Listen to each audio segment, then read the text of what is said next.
Ипотекаға одобрение беріп ипотека төлегіңіз келмесе, биайгысы 18-де болса да өз баспанаңды. Отбасы банкінде 10 000 теңгеңіз болатын болса, сіз үйлі бола аласыз. Үйлену оңай, үйлі болу қиын. Қазақстандықтар үшін баспана мәселесі ең өзекті тақырыптардың бірі. Бірі үй алуға ақша жинап жүрсе, ендігісі ипотека төлеп келеді, ал үшіншісі әлі де жалдамалы пәтер жағалап жүр. 1 шілдеден бастап ипотека рәсімдеу тәртібі де өзгерген. Енді бұрынғыдай банкке барып, табысыңызды көрсетіп, 5 минутта несие ала алмайсыз. Зейнетақы жарналарының тұрақты аударылуы, әлеуметтік медициналық сақтандыру төлемдерінің болуы және ресми декларацияланған кәсіпкерлік табыс міндетті болды. Егер азаматтың мемлекеттік базаларда расталған табысы болмаса, несие рәсімдеу қиындай түспек, ал үйді бөліп төлеу тіптен ауырлаған. Атыңызда үй болмау керек, соңғы 1 жылдағы зейнетақы қорыңыз жақсы, қарызыңыз болмаса да үйлі болуыңыз екі талай. Ұлттық банк төрағасы ипотеканы қазір алмау керегін күту туралы жыл басынан ақ айтқан еді. Экономист ретінде, қаржыгер ретінде, жалпы жоғары базалы, жоғары нарықтық ставкалар аясында мерзімінде кішкене тұра тұру керек. Кішкене шегеру керек. Осындай инвестициялық, осындай кредит алу, несие алу, ипотека алу кішкене күту керек. Инфляция төмендеген сайын базалық мөлшерлеме төмендейді. Одан кейін онымен бірге нарықтық банктық ставкаларда төмендейді. Одан кейін әрине ипотека қолжетімді болады. Онда ғана нормально болашаққа сеніммен қарап ипотеканы алуға болады. Кішкене күту керек. Инфляция төмендесін, ставкалар төмендесін. 1 шілдеден бастап ақ үй алу, ипотека рәсімдеу қиындайды дегенді желіден көріп жүрміз. Шынындақ, қазір табысыңыз өзіңізге жетіп тұрса да, ипотека мен пәтер алу қиындаған. Мамандар мұндай жағдай бірер күнде емес, жыл басынан ақ байқалғанын айтады. Даже 1 шілде болмай-ақ мысалға алатын болсақ, осы 6 ай артқа шегініп қарайтын болсақ, 2025 жылдың аяғында бізде ипотекаға одобрение алу оңай болатын. Кәдімгідей кейбір 1-2 күндік просрочкасы бар адамдар өтіп кететін, доход растамай өтіп кететін, сонымен қатар первоначалка аз болса, оны көбейтіп көрсететін деген жолдары болатын. Қазір уже 1 шілдеге дейін ақ 2026 жыл басталғанда уже қиындықтар туа бастады.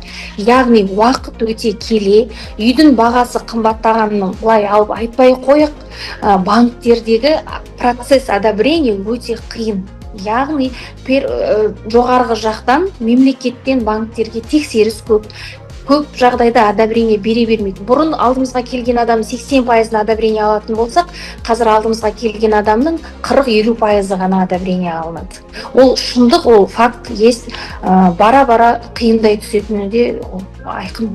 Ипотека рәсімдеймін, үй алғым келеді десеңіз, тек ақша жинап қою жеткіліксіз. Тиімді бағдарламаны іздеп, үй алатын құрылыс компанияңызды нақты білуіңіз тиіс. Ал оған бас ауыртқым келмейді десеңіз, брокер қызметі бар. Ол дегеніміз сізге қандай бағдарлама келеді, қай уақытта үй алу тиімді екенін зерттеп, сізді жетелейтін маман. Ал оның қызметі 300-400 мыңнан басталады. Ал үй аламын деген адам нені ескеру керек? Ипотека алғысы келетін адам жалпы бағдарламаны және үйдің бағасына ориентировать керек. Өзіне шешім қабылдау керек. Біздің алдымызға өте көп адам келеді. Үй алғысы келеді, бірақ ол адамда ориентир болмайды, қайсысын алам деген сияқты. Сондықтан бірінші историясы жақсы болуы керек, пенсионкалар түсіп тұруы керек, және қолында алғашқы жарна міндетті түрде болуы керек. Егер алғашқы жарнасы бар адам біріне келмей жатса, бағдарламаның екіншісіне дайындауға, осы дәл қазір алмаса 1-3 айдан кейін алады, 6 айдан кейін алады деген сияқты дайындық жасауға болады. Сондықтан ипотека, жалпы үй алам деген адам бірінші консультация алу керек. Банкке барып, сонымен қатар осындай консультация беретін брокерларға барып, салыстырмалы түрде, застройщиктарды да аралауға болады, салыстырмалы түрде бірінші өзіне информация жинау керек. Басында уже ипотека алсам, мына жерде мұнша процент болады екен, былай алсам, былай тиімді болады екен деген сияқты бірінші ақпарат жинау керек. Ақпарат жинағаннан кейін өзіне уже сенімділік пайда болады, уже белгілі бір жолды таңдайды. Ары қарай жолын таба алмай жатқан кезде уже брокерге жолығып, ол үйді алуға мүмкіндік болады. Қарапайым тілмен айтсақ, айына 400 мың теңге табатын адамның 250-300 мың теңгесі кредит төлеуге кетіп жатса, жаңа ипотека алу қиын. Ал 2027 жылдан бастап тағы бір шектеу енгізілмек. Адамның жалпы берешегі оның 8 жылдық табысынан асып кетпеуі керек деген талап қарастырылып та жатыр. Ал үйдің бағасы сізді күтпейді, жылдап емес, әр кезең сайын аспандап барады.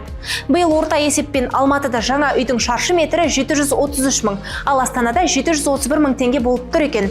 2020 жылы республикада жаңадан салынған үйлердің бір шаршы метрінің республика бойынша орташа бағасы 307 мың теңге болған.